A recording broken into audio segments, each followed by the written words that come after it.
Em relação às veias, as veias geralmente reconduzem o sangue pobre em oxigênio dos leitos capilares direto para o coração, o que confere às veias uma aparência azul escura. Assim, as grandes veias pulmonares são atípicas, porque conduzem sangue rico em oxigênio dos pulmões para o coração. Essa é uma exceção. Em vista da menor pressão arterial no sistema venoso, as paredes, especificamente a túnica média, das veias são mais finas que as das artérias acompanhantes. Normalmente, as veias não pulsam e não ejetam nem jorram sangue quando são cortadas. Existem 3 tamanhos de veias a serem estudados pela anatomia. Vejamos a primeira. As vênulas.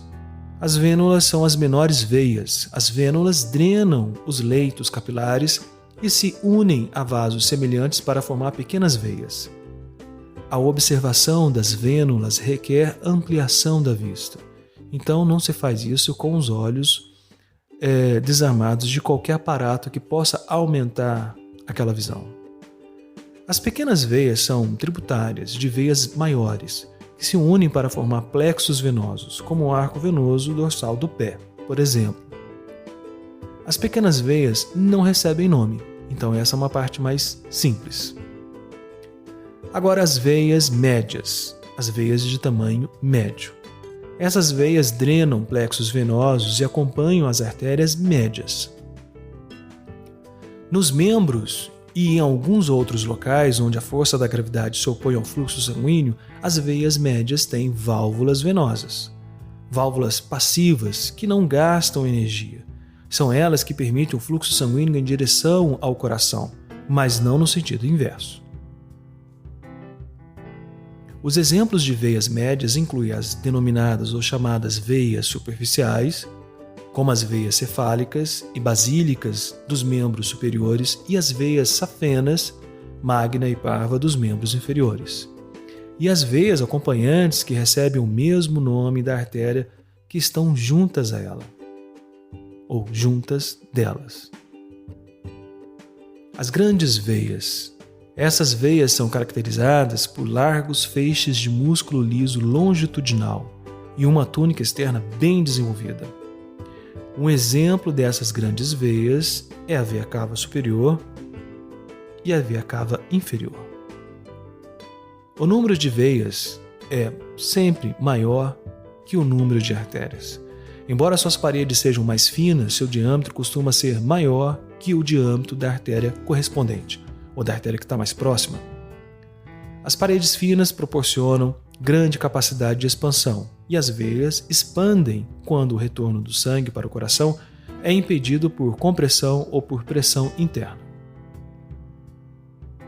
Como as artérias e veias formam um circuito, uma circuitaria, seria esperado que metade do volume sanguíneo estivesse nas artérias e metade nas veias, mas não é isso que ocorre. Portanto, em razão do maior diâmetro e a capacidade de expansão das veias, em geral, apenas 20% do sangue estão nas artérias, enquanto 80% encontra-se percorrendo o interior das veias. Embora, para simplificar, é comum que sejam representadas isoladas nas ilustrações dos atlas e dos livros, as veias tendem a ser duplas ou múltiplas. Aquelas que acompanham as artérias profundas, as chamadas veias acompanhantes, elas circundam em uma rede ou elas percorrem, estão posicionadas em uma rede com ramificações sempre regulares, que não obedecem a um padrão anatômico. Essa organização serve como trocador de calor em contracorrente, no qual o sangue arterial morno aquece o sangue venoso mais frio em seu retorno de uma extremidade fria para o coração, principalmente em relação às extremidades dos membros. Assim, dessa maneira, as veias acompanhantes ocupam uma bainha vascular facial que é relativamente rígida junto com a artéria que acompanha ela. Consequentemente, quando a artéria se expande durante a contração do coração, as veias são distendidas e empurradas, elas ficam achatadas. o que ajuda a conduzir o sangue venoso para o coração e funciona como uma bomba arteriovenosa.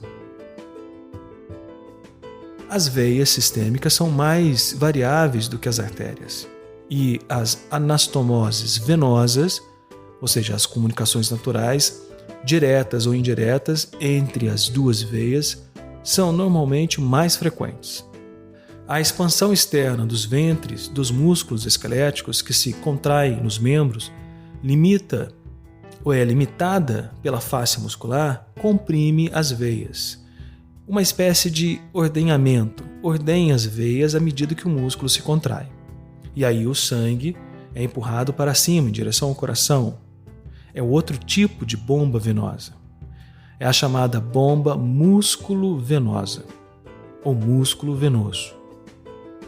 As válvulas venosas interrompem as colunas, o fluxo de sangue, o fluxo direto, aliviando assim, dessa maneira, a pressão nas partes mais baixas e só permitindo que o sangue venoso flua ou corra em direção ao coração, e não no sentido contrário, impedindo o chamado refluxo venoso.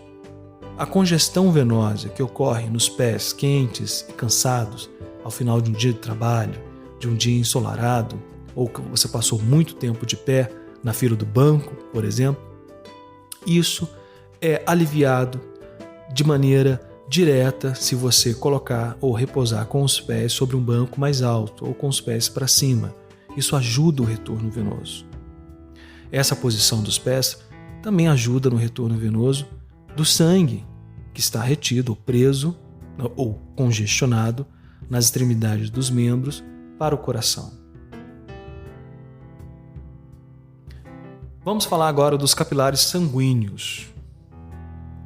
Para ajudar as células que formam os tecidos do corpo, o oxigênio e os nutrientes conduzidos pelas artérias precisam sair dos vasos transportados ou dos vasos transportadores e passar para o espaço extravascular entre as células, o chamado espaço extracelular ou intercelular, no qual vivem a maioria das células que formam todos os outros tecidos do corpo, e esses tecidos órgãos. Os capilares são tubos endoteliais simples que unem os lados arterial e venoso de uma circulação ou de uma circuitaria e que permite a troca de materiais com o líquido extracelular, ou também chamado de líquido intersticial. Os capilares geralmente ou normalmente são organizados em leitos capilares, que são redes que unem as arteríolas e as vênulas. Dessa maneira, o sangue entra nos leitos capilares por meio das arteríolas que controlam o fluxo e é drenado diretamente pelas vênulas. Dessa maneira, à medida que a pressão hidrostática nas arteríolas força a entrada e a passagem do sangue no leito capilar, também força a saída de líquido contendo oxigênio, nutrientes e outros materiais do sangue na extremidade arterial do leito capilar para os espaços extracelulares, e assim permitindo a troca com células do tecido adjacente. As paredes capilares, porém, são relativamente impermeáveis às proteínas plasmáticas. A abertura na extremidade venosa do leito, a maior parte desse líquido extracelular, agora contendo resíduos e dióxido de carbono, é reabsorvida pelo sangue graças à pressão osmótica gerada pela maior concentração de proteínas no capilar. Em algumas áreas, como nos dedos das mãos, há conexões diretas entre as pequenas arteríolas e vênulas proximais aos leitos capilares que irrigam e drenam. Os locais dessas comunicações, das anastomoses arteriolo-venulares ou arteriovenosas, permite que o sangue passe diretamente do lado arterial para o lado venoso da circulação sem atravessar os capilares. Em algumas situações, o sangue atravessa 2 leitos capilares antes de voltar ao coração.